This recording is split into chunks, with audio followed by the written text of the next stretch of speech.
Okay, so now we have the IA testimony, and this is what I was talking about online the other day, where I want to read through some of this. Don't worry, Nan, I'll read it. Oh, There's not a lot, but Todd, he had the opportunity to come clean during his IA investigation, and there Yeah. were some tough questions that were asked, and I love this.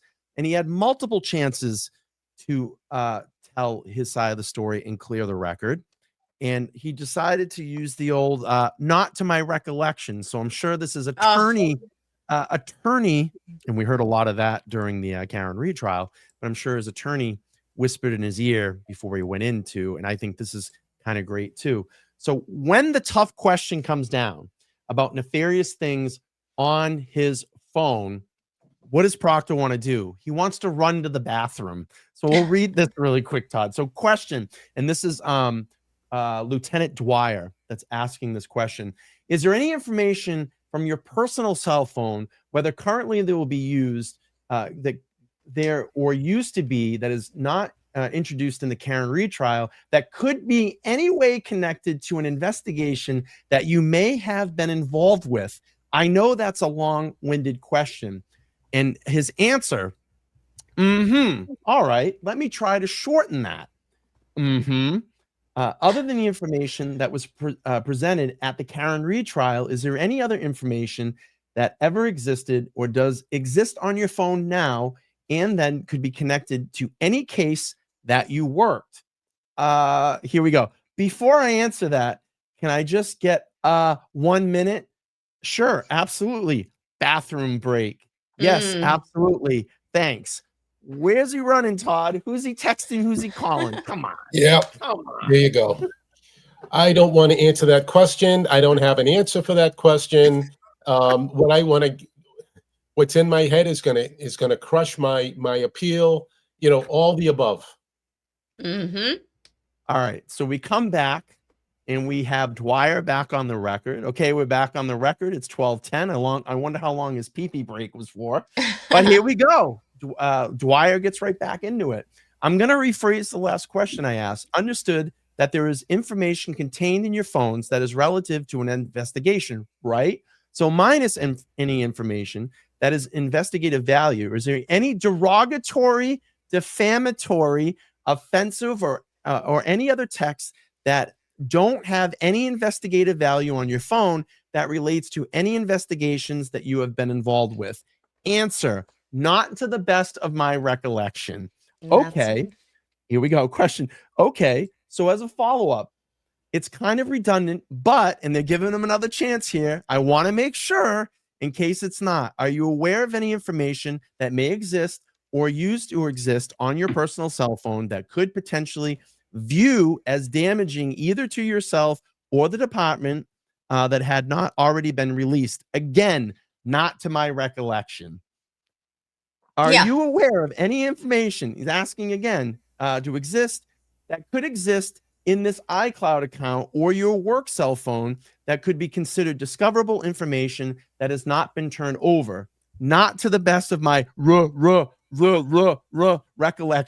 No. Okay. To include the facts of the case or comments about an individual. Again, to the best of my recollection. No. Okay. Are you aware of any information that may exist or used to exist on an iCloud account or the work cell phone that could potentially be viewed as damaging to yourself or the department? Oh, and guess what? Look what we found out, Todd.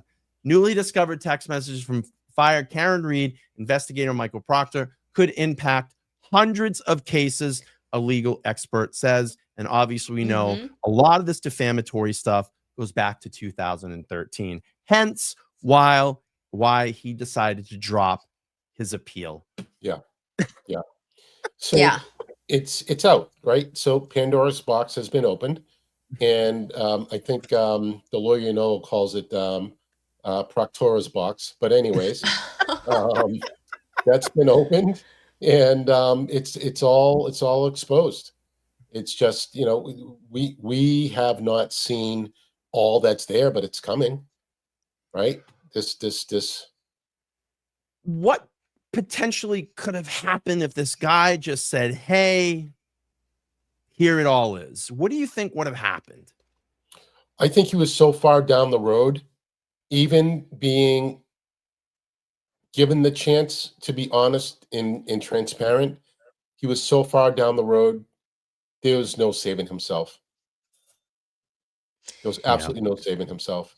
If anything, I'm surprised. Well, fortunately, I'm trying to get my dates right because he dropped his appeal.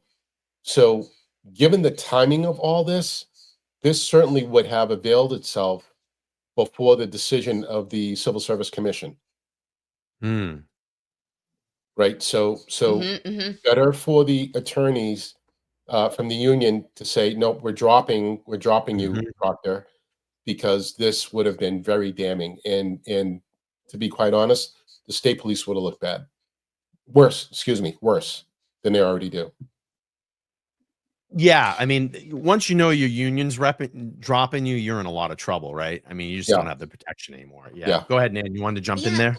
I have a question for Todd, which is, um, had Proctor during his hearing been more forthcoming, whether it was more open and honest about what he recalled about the content of his text messaging over the years? I mean, if you're a jerk, you know you're a jerk, and he would have remembered, yeah, I probably did this, or I looked at that type of inappropriate content over the years and probably said this or that to my buddies, my school buddies, or to my fellow law enforcement officers.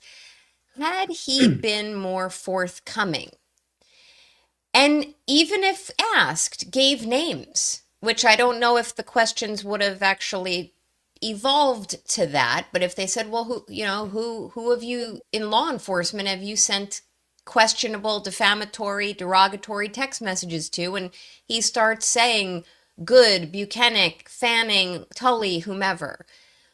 Would that or could that, and I know Proctor kind of made his bed and he has to lie in it, but could that have changed the temperature of this type of hearing? Do you think that this hearing then would have extended out or can still extend out to other potential bad actors or bad apples in the mix?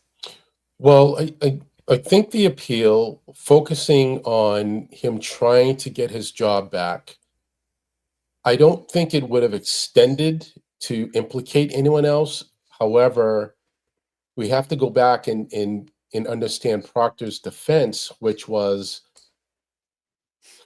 you made up, state police made up the violations and then tried to fasten my behavior and my testimony to those allegations or those charges. You know, just like again, we talked about the irony of taking that kind of a defense. That my wrongdoing isn't as bad as other troopers who have been disciplined, so therefore I shouldn't have been terminated. That's when you're positioning yourself as that's your defense, you don't have a defense as far as I'm concerned. Right. Yeah, That's, that's a I mean, it's good. just narcissism on his part. It's 100%. just clear narcissism. I mean, you just said it, Todd. Like like my actions are not as bad as all the other stuff that I've seen or I've seen people do. I mean, come on, dude. I mean, are you not looking in the mirror? Are you not looking at the things that you testified like under oath in Total a murder denial. trial? Yeah. And then you have the opportunity to clean this up in an IA investigation that's at this point behind closed doors, Todd. This information's not even out to the public yet. Yeah, we heard about it.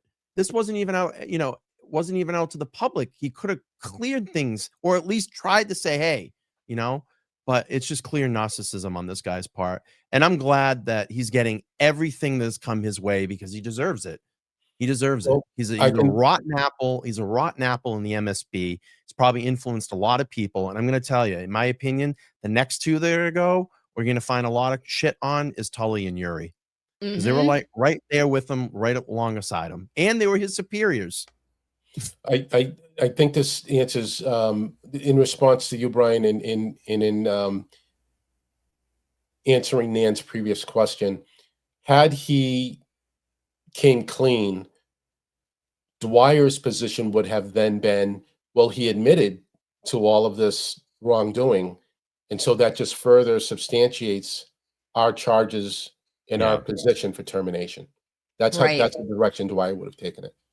Would Dwyer have then, or anyone that Dwyer specifically works under, would they naturally have gone down an offshoot to investigate other law enforcement officers if Proctor started throwing others under the bus, like the Tullys, the Buchanans, and the like? Like, is there, if you know, is Channing. there some type of responsibility once you get information in a hearing like this that is showing potential misconduct or conduct unbecoming of an officer? Do they then start their own kind of corollary investigations or inquiries as to those other officers named?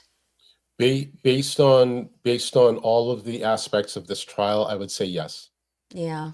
I would say yes, because you've got to remember both Buchanan and Tully were removed from the DA's office, Mhm. right? There's got to be something behind that. There's got to be something with teeth behind that. Yeah, there's For that something kind of a there. move. Yeah. Yeah. You don't just start removing Thank you. people in the position of power. Yeah. So yeah, I mean, it's all starting to come out. It's slow, but it's starting to come out.